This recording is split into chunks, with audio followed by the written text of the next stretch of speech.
Fifi lava fatalo fatu Samoa ila mai mai le tu la le afiafi au smail mai mo se fa popongo fale ne lo Samoa Taulogologo I dalo tamo o le sole na fa mai ai nai le palo tamo mo po le pre-polling ale atunu South-Tiling ale ole ne report O fatulanga mai nei to lima se lau walu se fulu tangata o mawhewina whaatino la to whainga filfilinga mai le palota moa e le alfa inga e afe ma le sutasi o tangata palota na listala mai le whainga palota moa au lumana e le palota na ititio I tu malo e ono e le whai ungoli liva yaso. E lima se lau walu se fulu palota o mai o na whaia wha amomongo le ofisa o whainga palota mo whai loa I le tu malo sa nganga numero lua e se lau whasu tolu palota na whaia I le tu malo o palota numero wha e iwa se fulua. I tu malo palota wa ana alofi numero lua e lima se fuluwalu. O safata numero lua e se lau se fuluono. Le tu malo fale alili numero lua e lima se fulutolu. Ma le ipateri tu painalo e se lau se fuluwalu.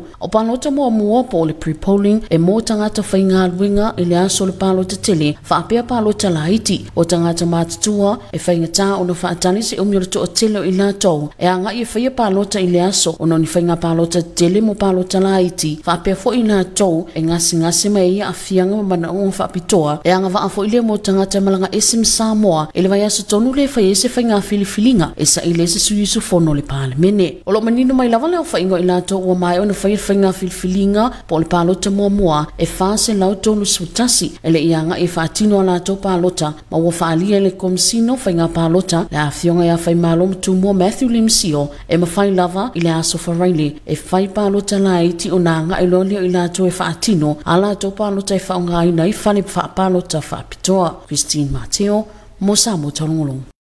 O le taofio sa wanga ai le itupu o le tiute o tangata uma e pe ona iei le so le sa whaala wilo alo I le Port Kalame mo le whaamna tuina leo le sefulu ono aso ngā luenga e te e atu I sa wanga I whaasanga I tina matamaitai se whapoponga lea o le report.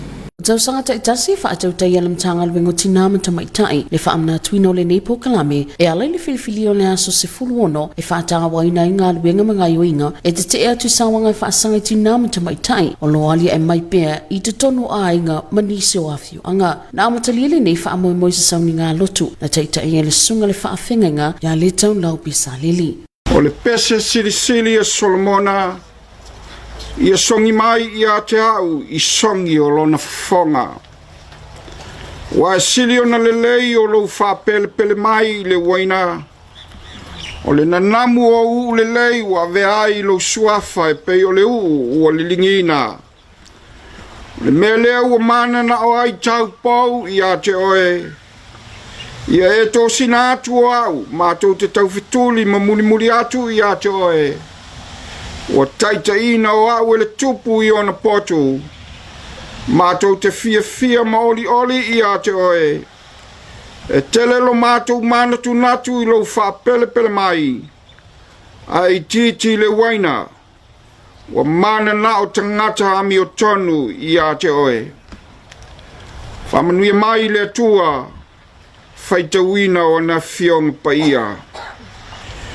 Mawal matua I le foi o poefá sa o feitawina e to sinatu au matou te tau fituli ma muli atu ia te oe o taitaina au ele tupu I ona potu matou te fia ma oli ia te oe e tele lo matou manatu natu I lo whapele mai ai titi le waina Wa mana na o tangata ami o tonu ia te oe.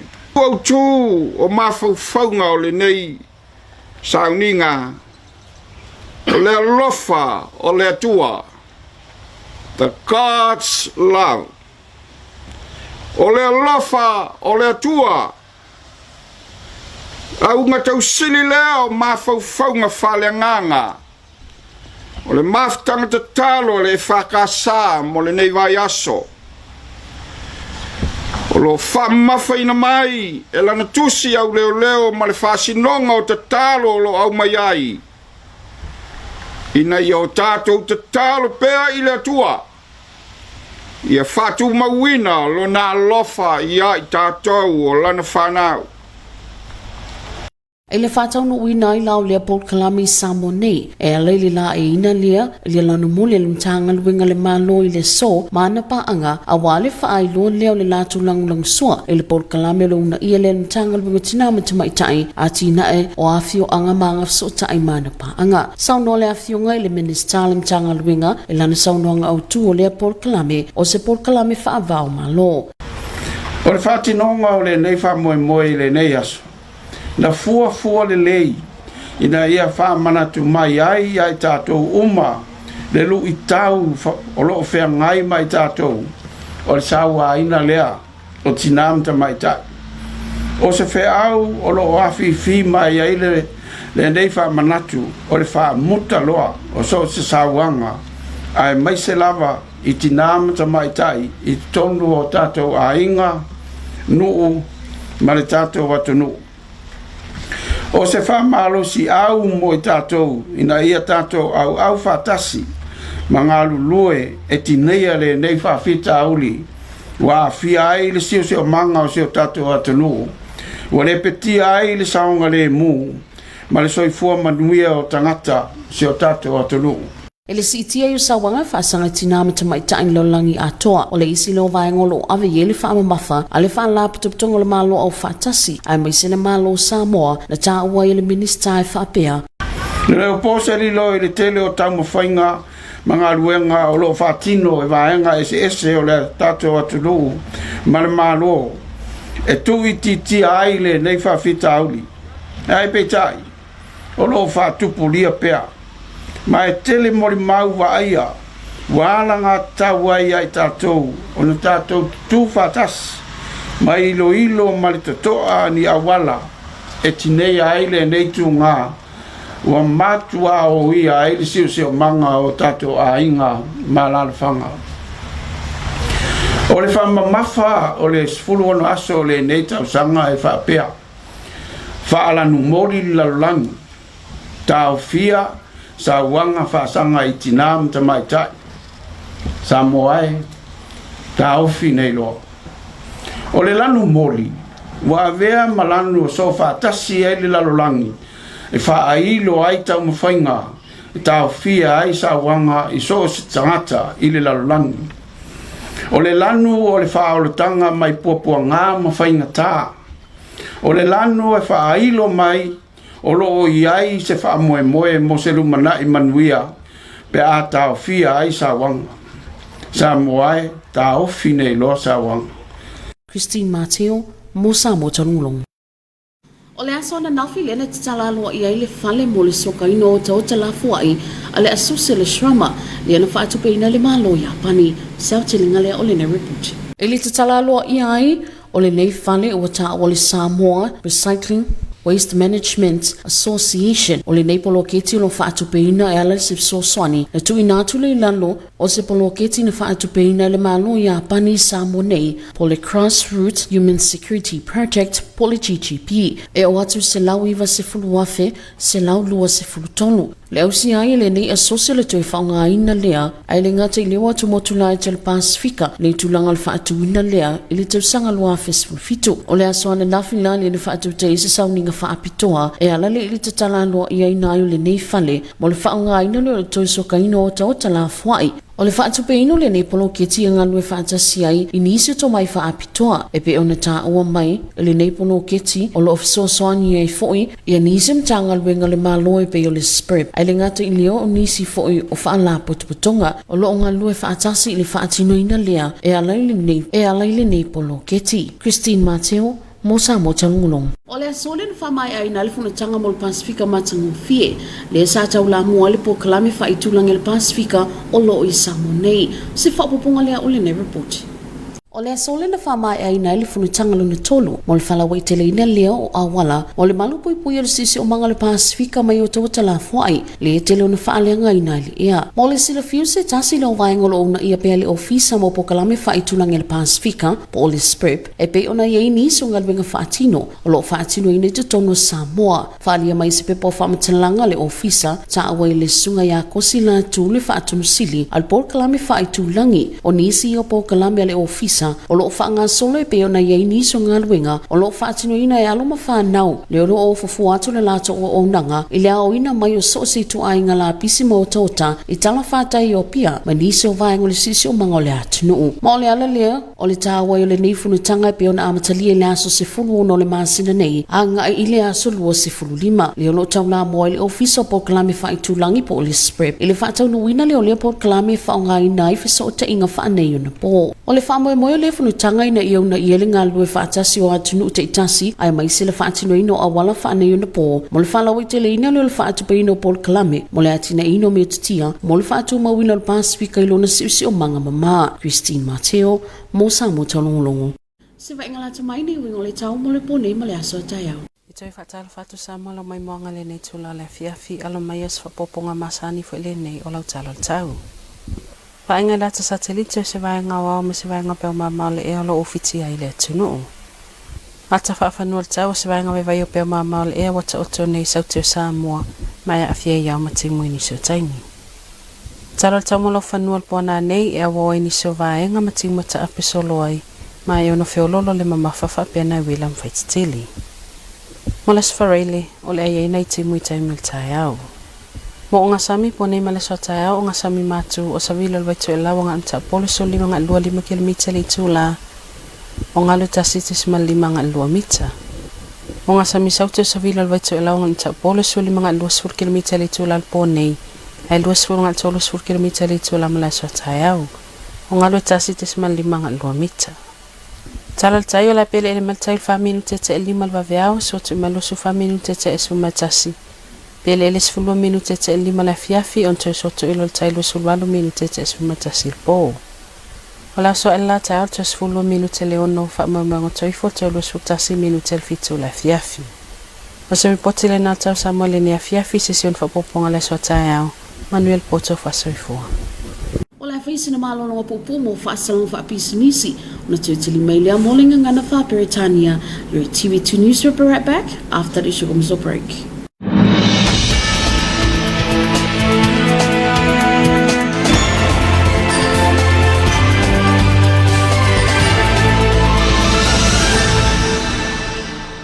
O lea ua vevela la whaafinanga i le vau tupulanga talavou po le iuki fei tole nei tausanga lua whenua tasi i au talavou i polu a i le tu mamaina po i au talavou mai le motu tele i salapai e saile ai po hai o le asola ma le siampini o le nei tausanga ua mawhai on awina atu ona o le lalanga Missionary Company al SAT simply the best Aliki Company ma le vai lima breweries i vai tele ma le tele company o lo lango mai. Keep watching on TV2.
Awane e misia lunga lo wala ata le whakasa TV i poa so lua vai aso te itasi le pol kalame ba ili le ato ponopona le afo le balu le afiafi.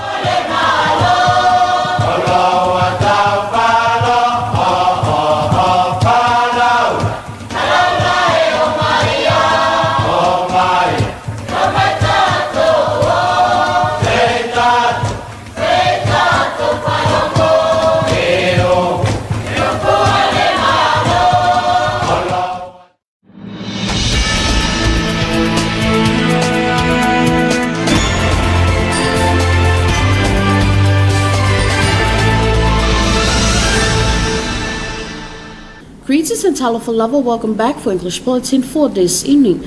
Leading our bulletin, today was the last day for pre-polling. Here's more on this report. With a few hours to go before the elections will take place tomorrow, pre-polling ended today. A total of 580 people were able to cast their ballots from the first round out of a total of 1,011 registered voters to cast their ballots before the elections of the 6 constituencies. It is clear that a total of 431 voters in the first general election did not go to polls, and the Electoral Commissioner Komiti Faamisionare indicated that they can do so on Friday using special polling stations. Pre-polling is for people who work on election day, as well as elders find it difficult to wait long for many of them to go to polls on election day. This coming Monday is the official count to identify the candidates and the votes they receive in the first ballots or pre-polling. Nearly 16,000 voters will take part in election over the weekend. Solonema Walese for TV2 News. Stopping violence before it happens, it's everyone's responsibility. As of this morning, the 16 days of activism to end violence against women and girls officially opened. Here's more on this report. The 16 days of activism on ending violence against women and children is one of the annual activities commemorated by the Ministry of Women, Community and Social Development, and its partners remain steadfast in its efforts to advocate for safer families and stronger Samoa, which is jointly commemorated with the National Disability Week this year. The events began with a ceremony led by Reverend Taulogologo in the implementation of this program in Samoa by wearing orange by government ministries on day and partners to show their support for the program promoted by the ministry. The Ministry of Women, Community and Social Development with its partners launched the 16 days of activism with an opening ceremony at the soccer field at Tonaimato. This year's 16 days of activism campaign promotes the elimination of violence against women and children, with events throughout the 16 days commencing on the 25th of November to the 10th of December. This year's advocacy is a call for action with the theme Orange the Word, End Violence Against Women and Girls Now. Solonema Walese for TV2 News. Samoa Recycling and Waste Management Association officially opened its new recycling facility funded by Japan's government. Here's more on this report.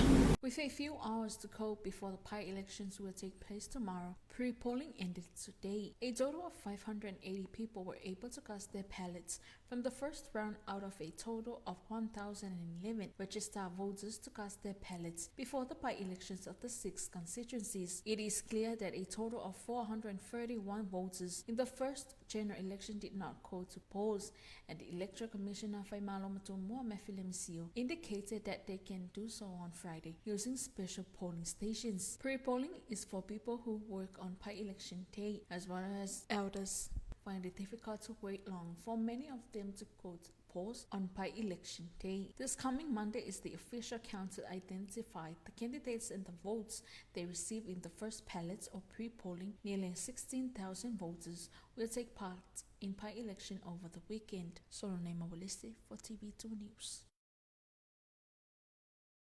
The third Clean Pacific Roundtable ended today. Here's more on this report. Today was the last day of the third Clean Pacific Roundtable on waste to protect the Pacific environment from wastes. A fundamental shift in the importation strategy is urgently needed for countries in the Pacific region to enable a circular economy, eliminate waste, and address marine pollution, such as instead of importing anything and everything, Pacific governments should seriously consider only importing items necessary for survival. The call comes from Mr. Kosilatu, Director General of the Secretary of the Pacific Regional Environment Program, as the third Clean Pacific Roundtable reaches the business end of the 7-day virtual meeting. Solonema Walese for TV2 News.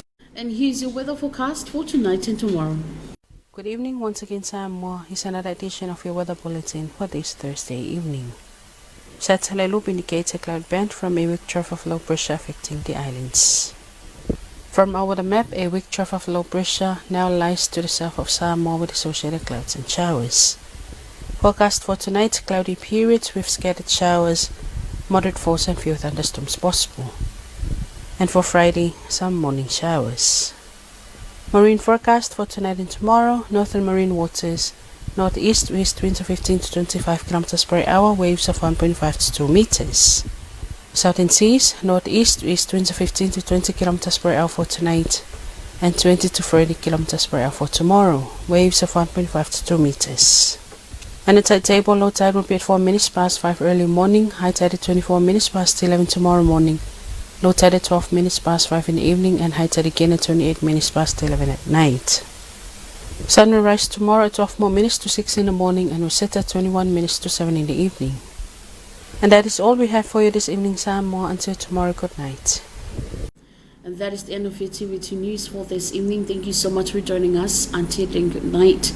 Ole fai ngule na lo Samoa Taulogologo le nei vai ngule fiafi faftai tele le mai bo mai and mole temni to fasoi fo.